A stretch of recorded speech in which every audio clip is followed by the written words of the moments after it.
మీరు ప్రతిరోజు ఉదయాన్నే వేడివేడి కాఫీ లేదా టీని పేపర్ కప్పులో తాగుతున్నారా? ఆఫీస్కి వెళ్ళేటప్పుడు లేదా ప్రయాణాల్లో టేక్వే కప్పులను వాడుతున్నారా? అయితే జాగ్రత్త, మీరు తాగుతోంది కేవలం కాఫీ మాత్రమే కాదు, వేల సంఖ్యలో ప్లాస్టిక్ కణాలను కూడా.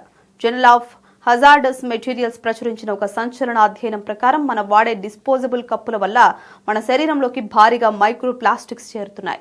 చూడడానికి పేపర్ కప్పులా కనిపించినా లోపల ద్రవం కారిపోకుండా ఉండడానికి పాలిథీన్ అనే ప్లాస్టిక్ పొరను వాడతారు.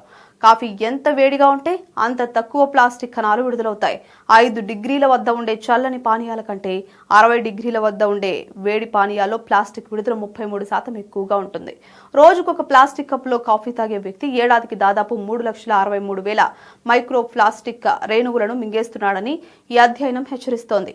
ఆవగింజ కంటే చిన్నగా ఉండే మైక్రో ప్లాస్టిక్స్ క్రమంగా శరీరంలోకి చేరి తీవ్ర అనారోగ్యానికి కారణమవుతాయి. ప్లాస్టిక్ లేదా పేపర్ కప్పులకు బదులుగా స్టెయిన్లెస్ స్టీల్, సెరామిక్, గాజు కప్పులను వాడడం బెటర్ అంటున్నారు పరిశోధకులు.